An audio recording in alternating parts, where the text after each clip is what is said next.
नमस्कार दर्शकों, खास कार्यक्रम में आपका स्वागत है। हमारा खास कार्यक्रम 5 अगस्त 2019 पर आधारित है।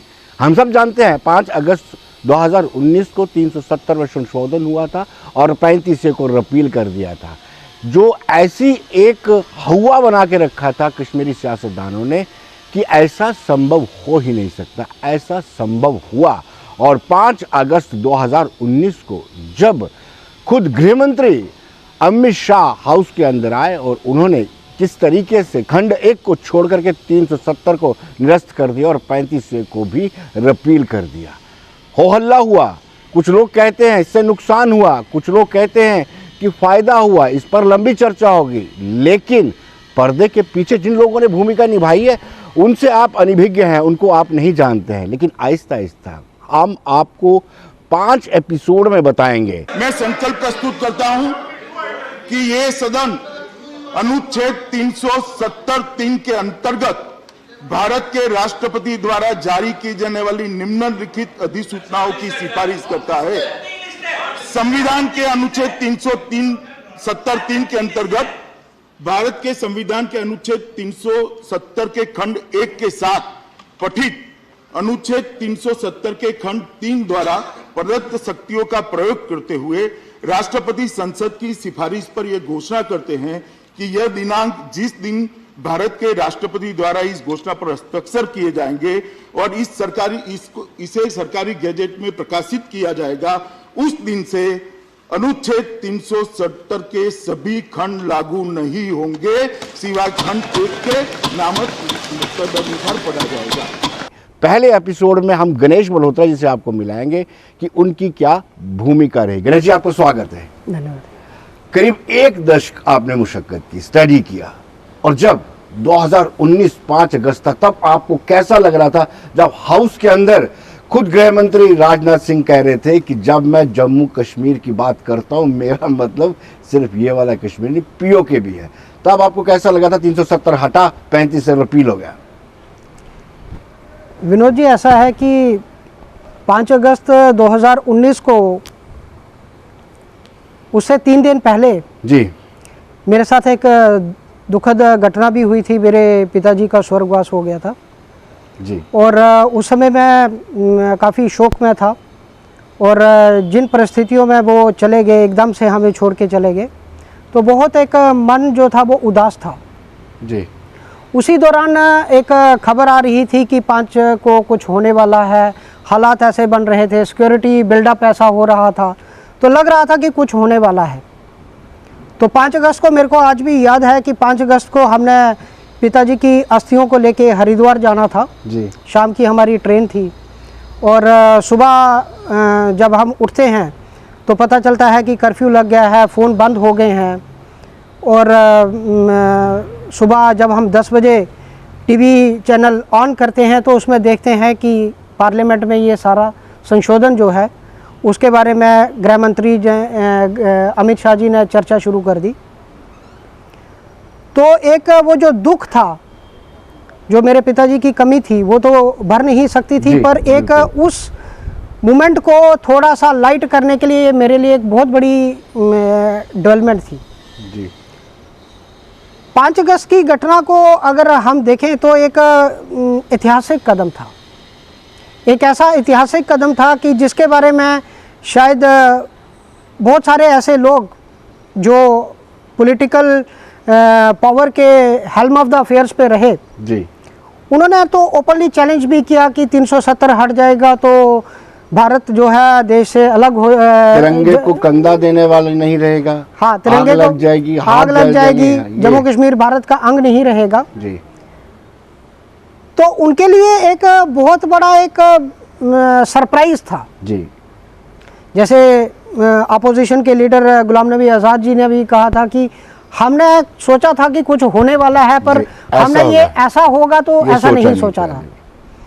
तो 5 अगस्त की जो घटना है, मुझे लगता है कि हम लोग, हमारे लोगों की जो भूमिका है उसमें मैं उसको ये कहूँगा कि हमारी भूमिका तो एक नामात्र है जी।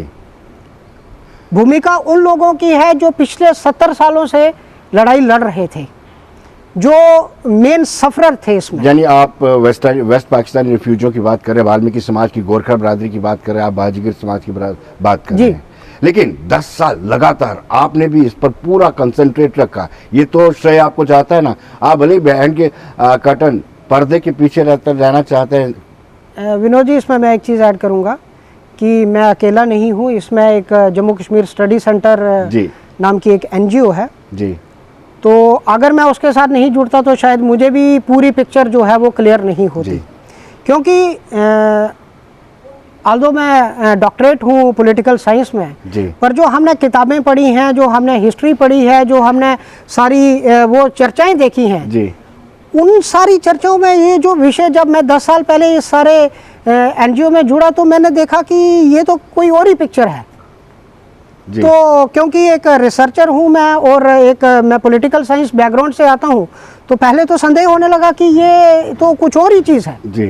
तो जब उन चीज़ों के अंदर घुसते गए, उनको चीज़ों को पढ़ते गए और जो मेन इफेक्टेड लोग थे, विक्टिम थे, जब हम उन लोगों से मिलना शुरू हुए, उन्होंने हमें कुछ डॉक्यूमेंट्स दिखाना शुरू किए, उन चीज़ों को रिसर्च करना शुरू किया, तो मुझे लगा कि यार ये तो एक बहुत ही अलग दृश्य है जी, जिसको पूरी दुनिया को नहीं बताया गया है जी। जैसे हमारे मार्गदर्शक हैं तो वो एक बड़ी लाइन कोट करते हैं कि जम्मू कश्मीर के बारे में वो 2 वाक्य बोलते हैं जी, कि outside J&K there is a lack of information जी, and within J&K there is a miss information.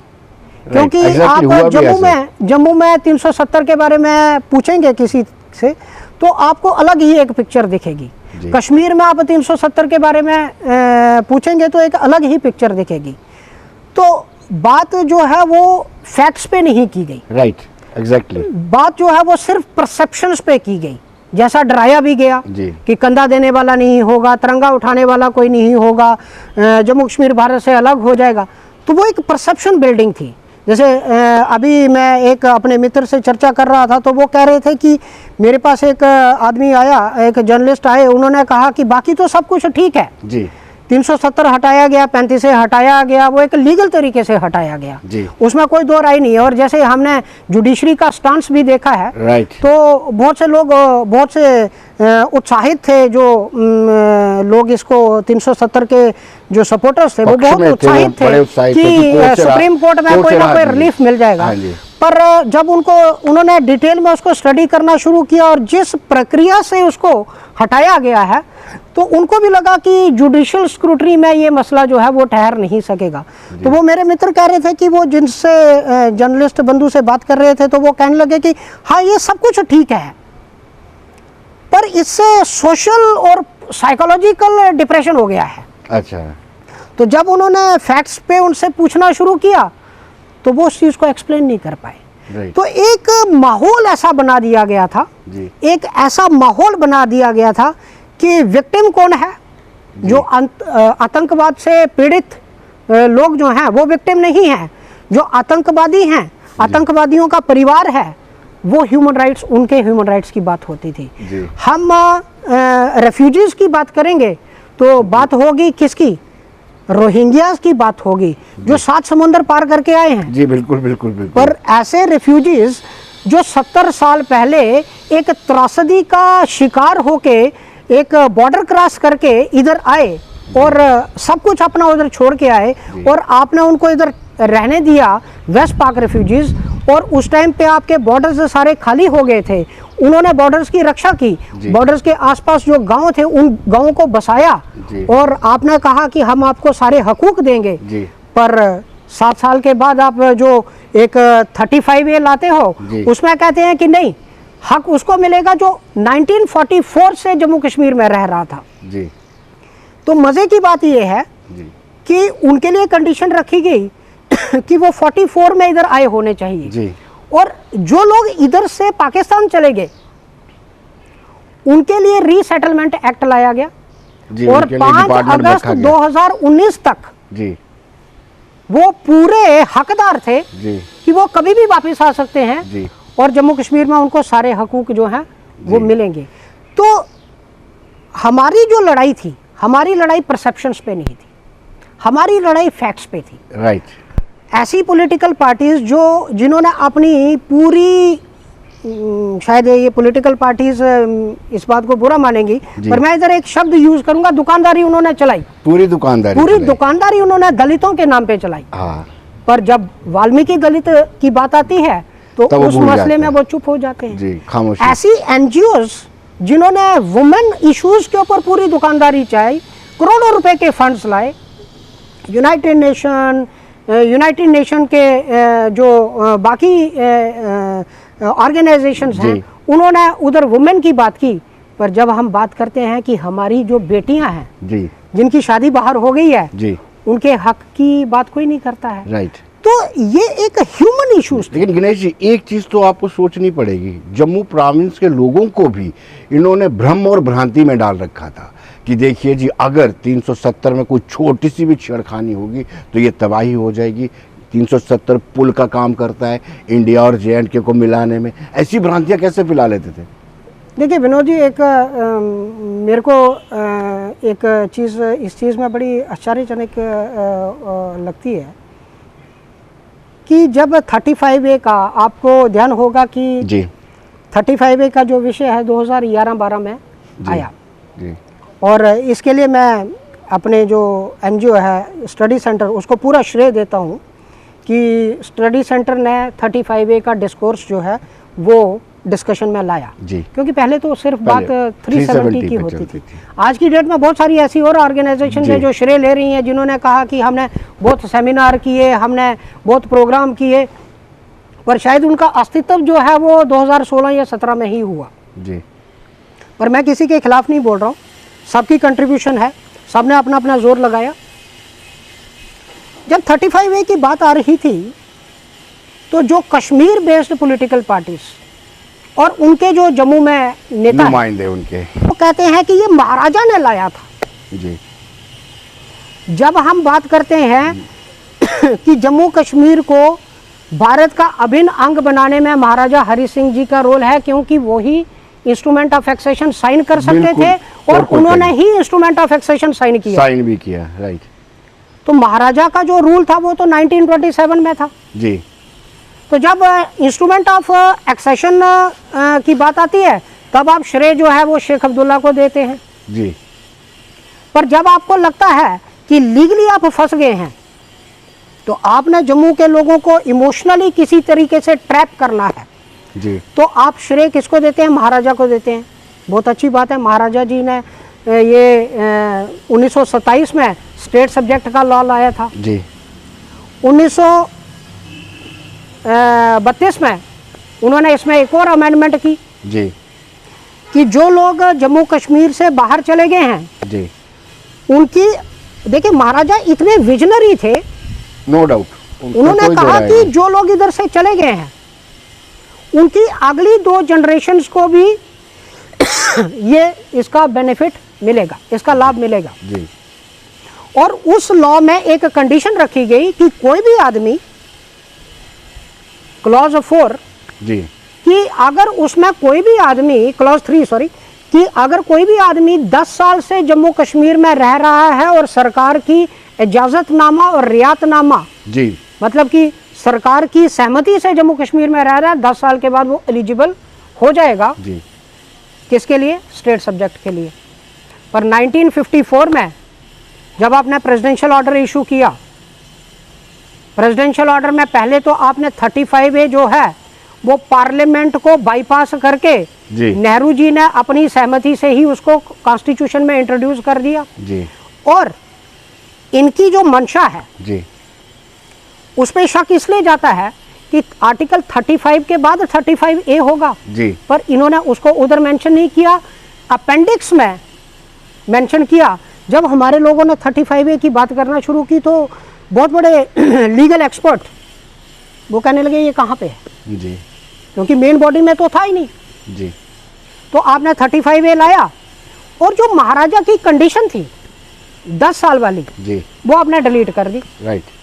तो अगर वो 10 साल वाली कंडीशन रहने देते तो 1957 में वेस्ट पाक रिफ्यूजीज को स्टेट सब्जेक्ट मिल जाता। बिल्कुल। 1957 में आपने जो वाल्मीकि लाए, 67 में उनको स्टेट सब्जेक्ट मिल जाता जी। पर आपने उसमें अमेंडमेंट कर दी, आप ये नहीं बताएंगे कि आपने उसमें अमेंडमेंट क्यों की है, क्योंकि वो सूट नहीं करता है। जहाँ पे आपको महाराजा जी को श्रेय देना है, क्योंकि उसमें आपकी अपनी जो स्किन है। गणेश जी, जब बात करते हैं कि महाराजा की जन्मदिन पर छुट्टी हो, सरकारी अवकाश घोषित किया जाए, तब ये चुप्पी साध लेते हैं। जब स्टेट सब्जेक्ट की बात आती है तो महाराजा को बड़ा श्रेय देते हैं, और 13 जुलाई 1931 को ब्लैक डे भी मना लेते हैं। ये डबल स्टैंडर्ड कैसे? देखिए विनोद जी, छुट्टी का जो विषय है वो एक सब्जेक्टिव इशू है जी, कि महाराजा के को जो श्रेय देना है जी, या उनके जन्मदिन पे छुट्टी करनी है जी, इसमें मेरा एक मत है, शायद आप उसमें मेरे साथ सहमत होंगे या नहीं होंगे। महाराजा को सबसे बड़ा जो श्रेय है, मुझे लगता है छुट्टी से ज़्यादा जो श्रेय है वो उन्होंने जितने एक रेवोल्यूशनरी स्टेप्स उठाए। जी बिल्कुल, क्योंकि वो उस टाइम के एक ऐसे रूलर थे, उन्होंने ऐसे progressive laws, progressive reformative laws introduce किए जो शायद ब्रिटिश इंडिया में भी इंट्रोड्यूस नहीं थे। उन्होंने सबसे पहले प्राइमरी एजुकेशन को कंपलसरी बनाने वाले वो पहले रूलर थे। अनटचेबिलिटी को खत्म करने वाले वो पहले रूलर थे। जो जिनको ये अनटचेबल कहते हैं लोग, उनको टेंपल में एंट्री मिले, वो पहले रूलर थे।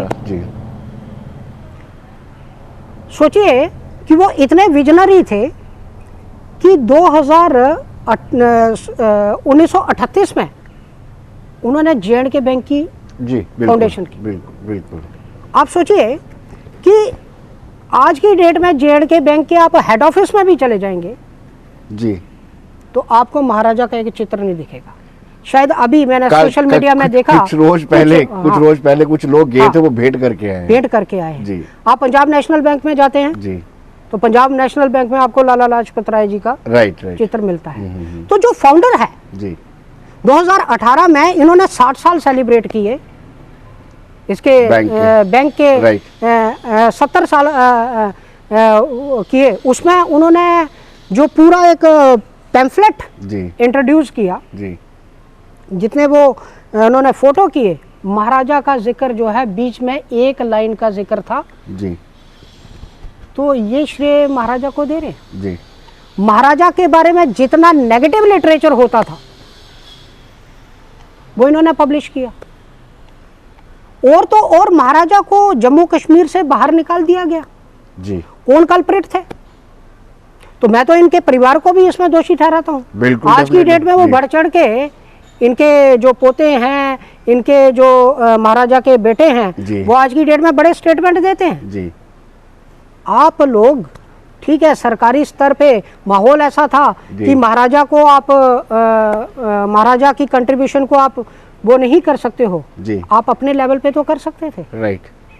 तो मुझे लगता है कि महाराजा को सबसे बड़ा जो श्रेय होगा जी, एक तो महाराजा के नाम पे जो एक रिसर्च करवाई जानी चाहिए। मैं नहीं कहता हूँ कि महाराजा को आप पार्शियल तरीके से उनके नाम पे रिसर्च करवाइए, मैं नहीं कहता हूँ कि आप उनकी अच्छी चीज़ें ही करिए, पर रिसर्च तो करवाइए राइट। हमारी यूनिवर्सिटीज़ में ऐसा माहौल रहा है कि महाराजा के नाम पे जो रिसर्च करना चाहता है उनका टॉपिक बदल दिया जाता था जी। तो एक तो सबसे पहले जैसे हमारे जम्मू यूनिवर्सिटी में महाराजा गुलाब सिंह चेयर है right, general Zorawar Singh chair है, वो डिफंक्ट पड़ी हुई है।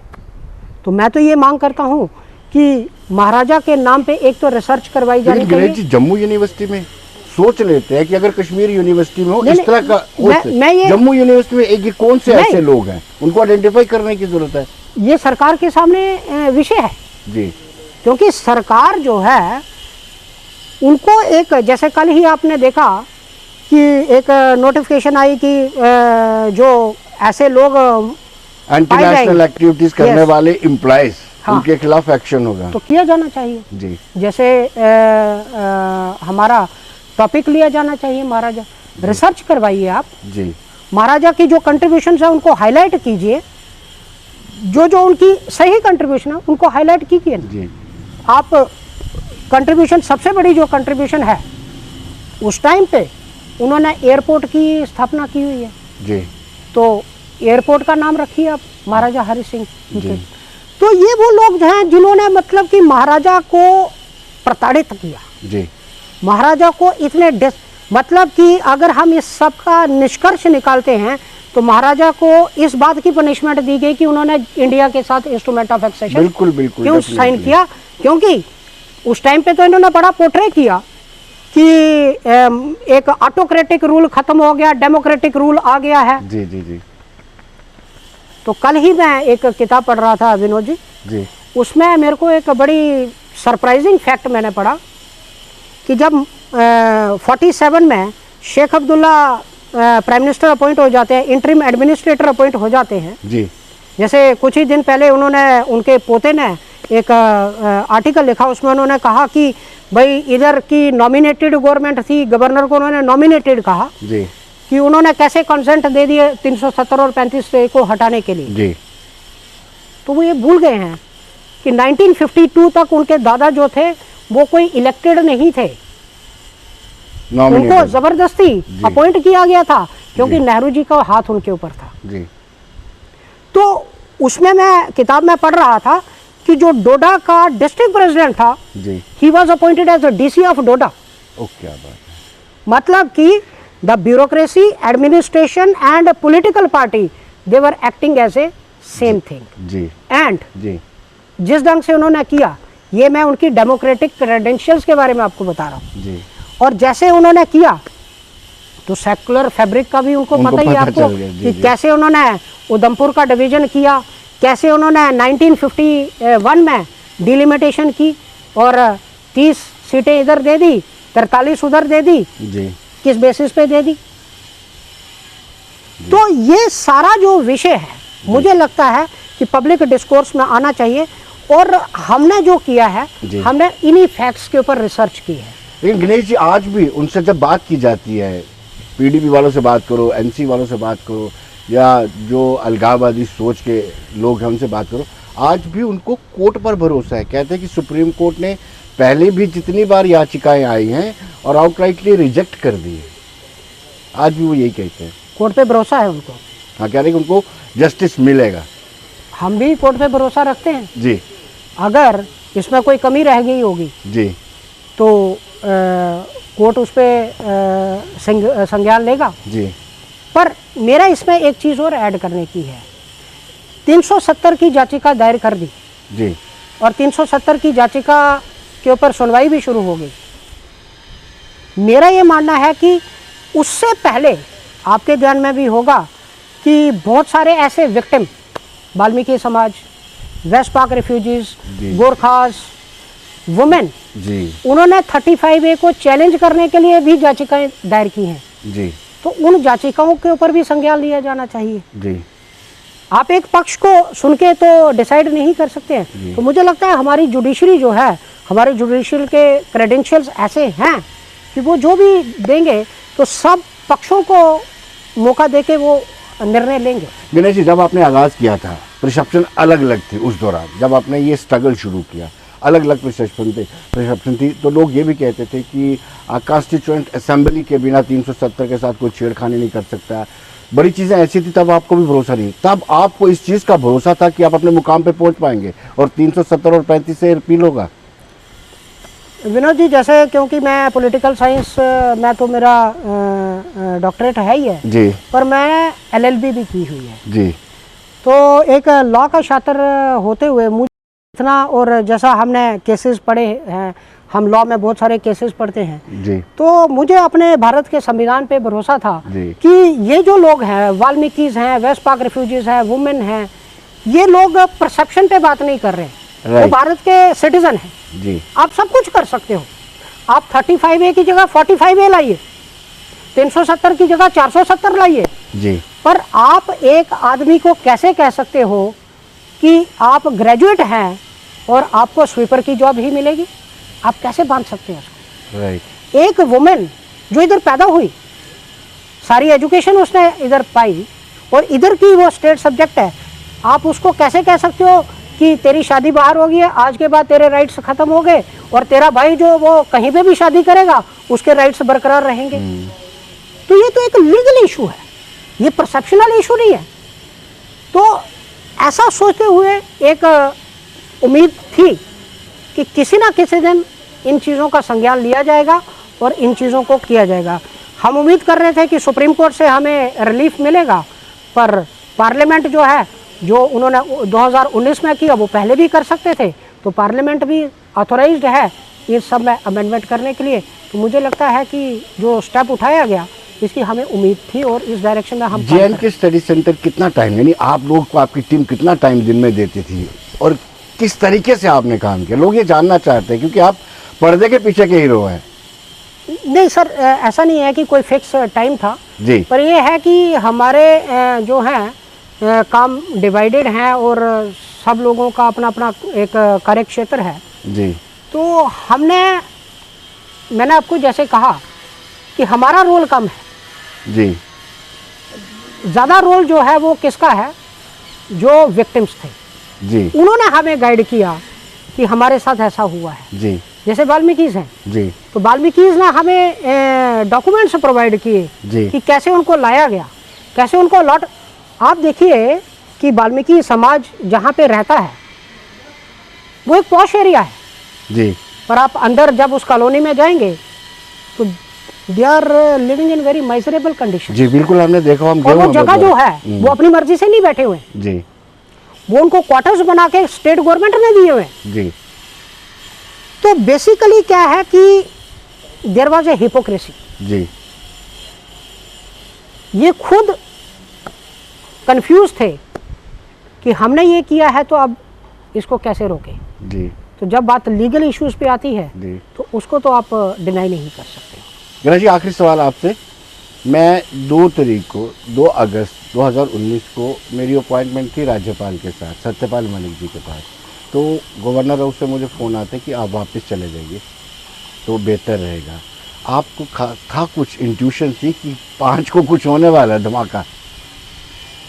सर ऐसा तो नहीं था हमें जी, क्योंकि ये बहुत हाई लेवल का विषय है, पर ऐसा लग रहा था कि शायद 35A हट जाएगा, जी, जो विक्टिम्स हैं उनको रिलीफ मिल जाएगा। जी, 370 में शायद कुछ अमेंडमेंट ऐसी की जाए, क्योंकि देखिए बहुत सारे वेलफेयर लॉज जो हैं, जी, राइट टू एजुकेशन, जी, शेड्यूल कास्ट के लिए नेशनल कमीशन की इधर जुरिस्डिक्शन नहीं है, जी, ओबीसी इधर नहीं है, जी, शेड्यूल ट्राइब्स को रिजर्वेशन नहीं है। बहुत सारे ऐसे वेलफेयर लॉज जो पूरे देश में लागू थे वो इधर नहीं थे। तो हमें लगता था कि शायद वो लॉज इधर एक्सटेंड हो जाए। जी, तो जब हम इस सारे के बारे में सोच रहे थे तो लग रहा था कि शायद कुछ रिलीफ मिलेगा, जी, पर ये एक बहुत बड़ा ऐतिहासिक कदम था। मुझे लगता है कि हमारे प्रधानमंत्री माननीय नरेंद्र भाई मोदी जी और अमित शाह जी और पूरा जो संगठन बीजेपी हो गया, जो लोग हैं, विक्टिम्स हैं, मुझे लगता है कि उन सब की मेहनत जो है वो रंग लाई और एक ऐतिहासिक कदम उठाया गया। गणेश जी, आप हमारे कार्यक्रम में आपका बहुत बहुत शुक्रिया। तो दोस्तों, आगे भी आप बने रहिए। हम बताएंगे कि पर्दे के पीछे किस तरीके से टीम ने काम किया है और इस मुकाम पर पहुंचे कि आज जब हम दुहाई देते थे 2 विधान 2 निशान, अब ऐसा नहीं है, 1 विधान 1 निशान है। तो कहीं ना कहीं इन सब की मेहनत रंग लाई है। मुझे दीजिए इजाज़त, धन्यवाद।